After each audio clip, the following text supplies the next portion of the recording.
Et donc je pense que Tu parles trop vite, Eddie. c'est le moment de cette première chronique et de faite Allez, on par y Luigi va. qui va nous parler de bidouille et de Hackintosh. Donc déjà, qu'est-ce que je parle de bidouille? Enfin, quoi est-ce que je définis comme bidouille ici? Alors la bidouille, c'est ce qui s'apporte au hacking en anglais, donc le côté vraiment détourner un objet de son utilisation principale, et plus précisément en informatique dans mon cas. Alors les premières bidouilles, du coup, ça date d'il y a longtemps, comme vous vous en doutez. Principalement une qui est assez connue, celle d'utiliser un sifflet dans un téléphone en Amérique il y a quelques années pour passer des appels gratuits. Mais bon, je vous laisserai vous renseigner sur le sujet un peu plus tard. C'était en gros, tu avais une certaine fréquence qui en gros n'était pas comptabilisée comme un appel. Et donc tu sifflais en composant le numéro de la personne. Et ça passait à travers les câbles, ça marchait. Et la personne. Wow. Et en gros, fallait presser 2 trous, je crois, ou un truc comme 2 trous sur 3. Je sais Ouais, plus c'est lesquels. Ça devait être le Et futur. c'était, autrefois. la fréquence était 2600 Hz pour info. Et je rappelle aussi qu'il y a certaines personnes qui se sont amusées, en gros, qui ont détecté que quand tu sifflotais dans un téléphone, bah en gros, ça faisait comme si tu avais coupé la ligne, mais en fait non. Parce que en gros, pour connecter au central d'appel, t'avais qu'un seul câble. T'avais pas un câble pour les numéros et un câble pour la prise. Donc en fait, t'avais Michel qui faisait et ça appelait Micheline de l'autre côté sans qu'il paye. Voilà. Voilà. Des côtés très pratiques. Donc ça, c'est par exemple un exemple du hacking. Qui d'ailleurs, c'est un peu détourné dans son sens, dans un deuxième sens, qui est le sens de piratage et de détournement de sécurité, de fonctionnalités pour faire des failles de sécurité. Mais je ne vais pas en parler ici, vu que ce n'est pas la chose qui m'intéresse. Oui, c'est vrai. Du coup, et la bidouille sur laquelle je me suis beaucoup penché ces derniers temps, c'est la bidouille qui s'appelle un Hackintosh. Alors c'est une bidouille pas forcément très très simple, que je ne recommande pas forcément pour les personnes qui n'ont pas un peu de compétences en informatique, parce que vous pouvez facilement foutre une machine en l'air comme ça. Dans le sens au niveau logiciel, hein. Votre matériel risque pas grand chose. Je veux pas dire qu'il risque rien du tout parce que c'est pas vrai. Enfin bon. Comme vous savez bien, OS X c'est un OS très très fermé de chez Apple, qui d'ailleurs est gratuit.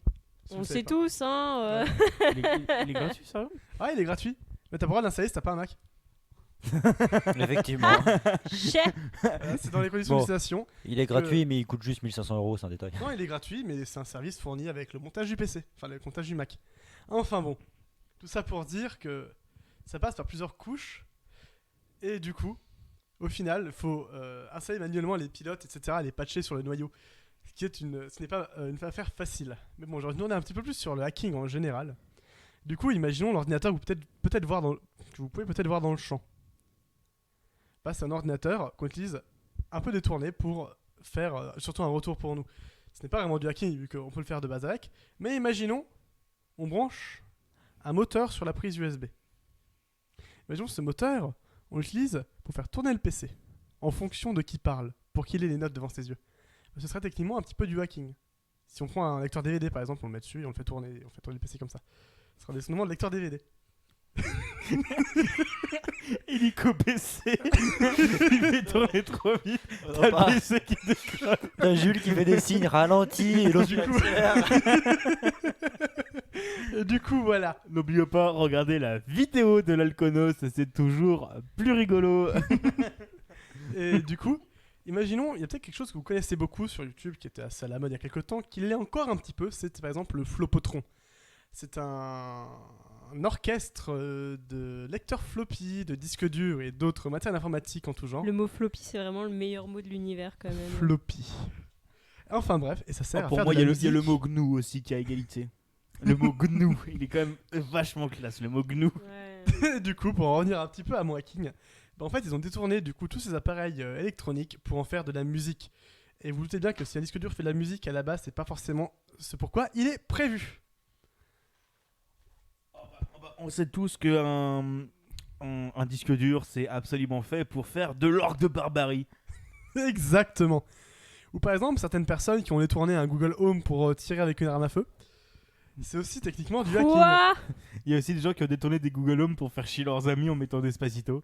Je vois pas Oui, de qui non, vous mais parlez. C'est ça- pas du hacking, c'est une fonctionnalité de base de pouvoir écouter de la musique dessus. C'est pas faux. Et mettre Despacito. Mais du coup, ça genre, rigole. les coups de feu, Kezako? Bah, ça date d'il y a quelques mois, peut-être même un an maintenant. C'est un artiste qui a fait ceci pour un peu dénoncer cette société un peu dirigée par l'informatique et autres, et qui du coup a relié un relais à une prise actionnée par son Google Home pour tirer avec.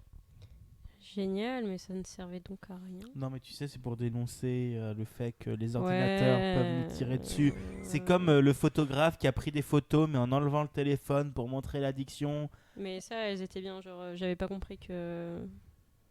Vous ayez pas compris. Si, j'ai compris, mais c'est juste, ça me. Bah, tu sais, en même moi temps, et l'art c'est vrai, en général, tu sais. Non, mais enfin, je sais pas, genre d'être tout le temps complètement scotché à ses ordi, etc. Ces téléphones, c'est pas une bonne chose non plus. Je vois pas qui tu vises en disant Ah ça. ben, Jules. Putain, mais non, il fallait pas dire, faut pas le dire. tu sais. Enfin bon. Si vous avez plus de questions au niveau du hacking et surtout au niveau du Hackintosh, il y a quelques sites qui sont pas trop mal comme Tony Mac X86 ou un truc du style. Enfin, vous devrez trouver assez facilement. Le logo, c'est une pomme. Logique quand on voit le sujet.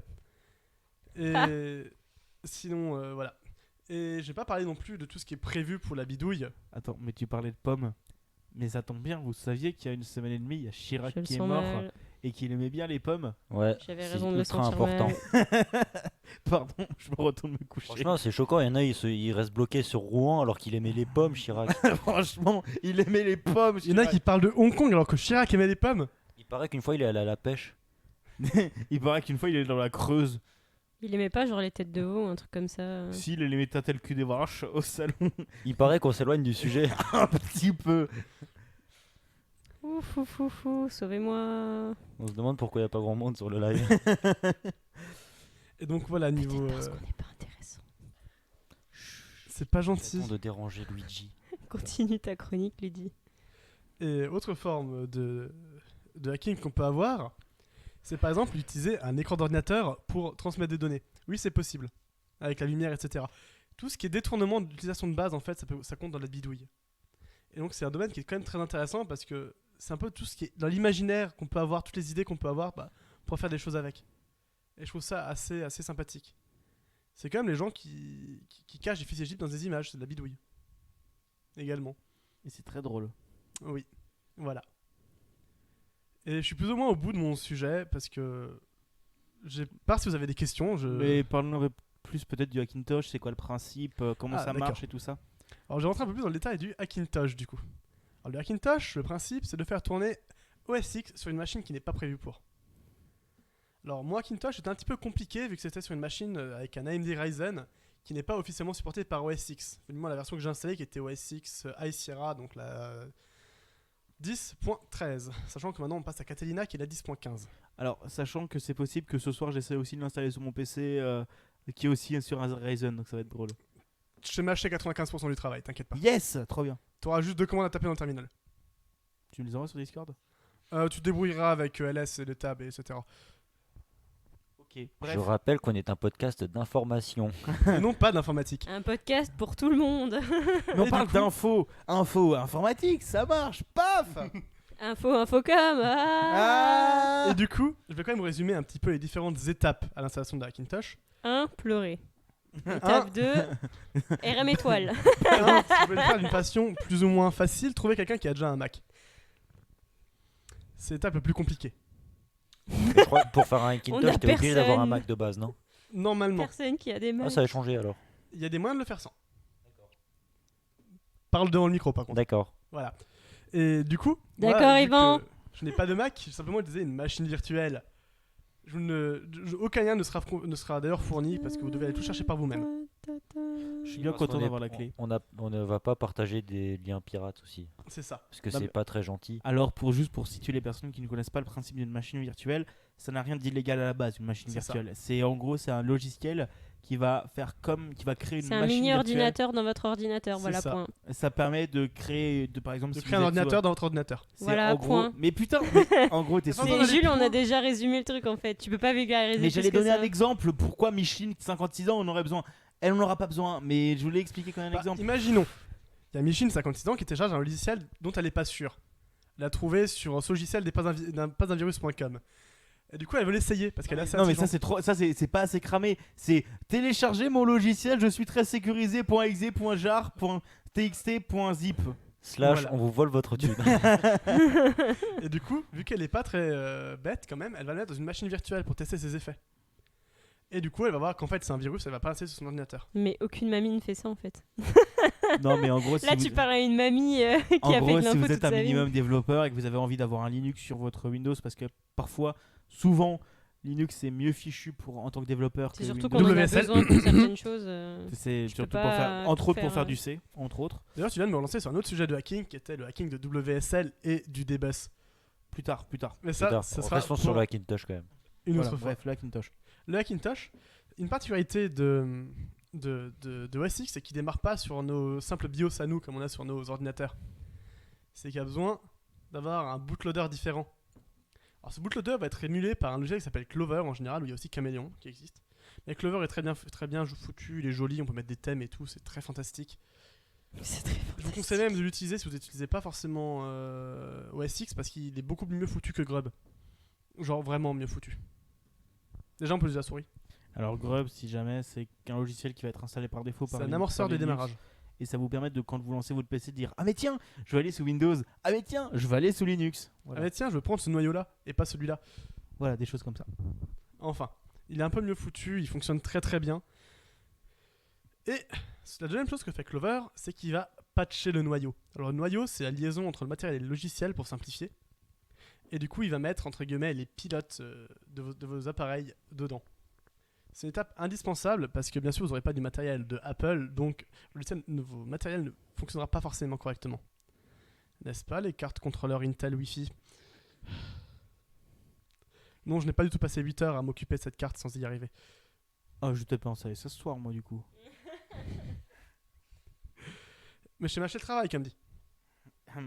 Bref. Et du coup, après, il faut faire l'installation. Donc pour ça, il faut se créer un disque dur avec le système de fichiers de macOS, qui est pas très compliqué non plus.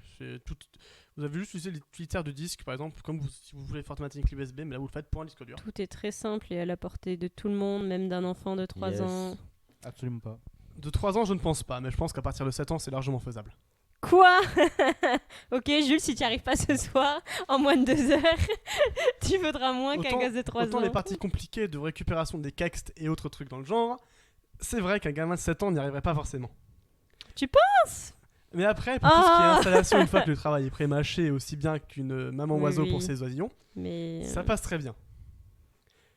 Et ensuite, bah, vous installez tout, vous regardez si ça fonctionne. Et si ça plante, c'est que vous avez fait une connerie quelque part. Et vous pleurez très fort. Et vous recommencez Aussi. à réinstaller des nouveaux pilotes. Et vous pour priez refaire des pour ne tests. pas avoir perdu des zones dans votre mémoire ou des trucs Bah, chelous. normalement, si t'es Alors- pas trop con, tu débranches ton disque dur et tu fais pas un autre disque dur sur le tien. C'est ça. Hmm. Je vous recommande bien sûr de désinstaller tous vos disques que vous n'utiliserez pas. Et si jamais ça vous arrive, je vous conseille la position fétale de sécurité.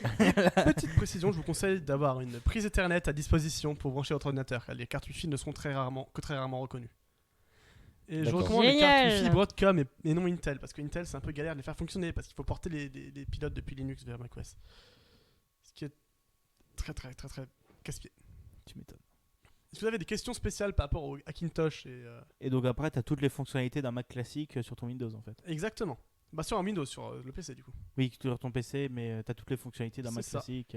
Il faut juste faire attention au niveau des mises à jour, à bien mettre à jour Clover, et à vérifier que la mise à jour sera compatible avec tout le matériel qu'on a. Ou attendre que des développeurs aient porté le matériel du coup.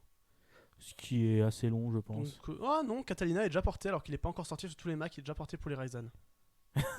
Tu sais, les développeurs, ils sont plus efficaces qu'Apple. Ils font ah non, mais ça c'est pas encore sorti. C'est même en version Insider. Oh mais c'est déjà porté. Ça marche déjà. Hein. Non mais ça tourne sur 3DS. Pardon. Pas encore. Le jour où ça tournera sur 3DS, là je serai sur les fesses. Enfin. Effectivement, après toutes les fonctionnalités sont les mêmes que sur un Mac classique, excepté pour ce qui est exclusif au matériel Apple. Je pense à certains ports de connexion qui sont exclusifs à Apple, etc. Certains matériels aussi, mais c'est assez rare et votre Hackintosh fonctionnera très très bien. D'accord. Voilà. Eh bien, je pense que ça va être le moment de terminer cette chronique sur les Hackintosh.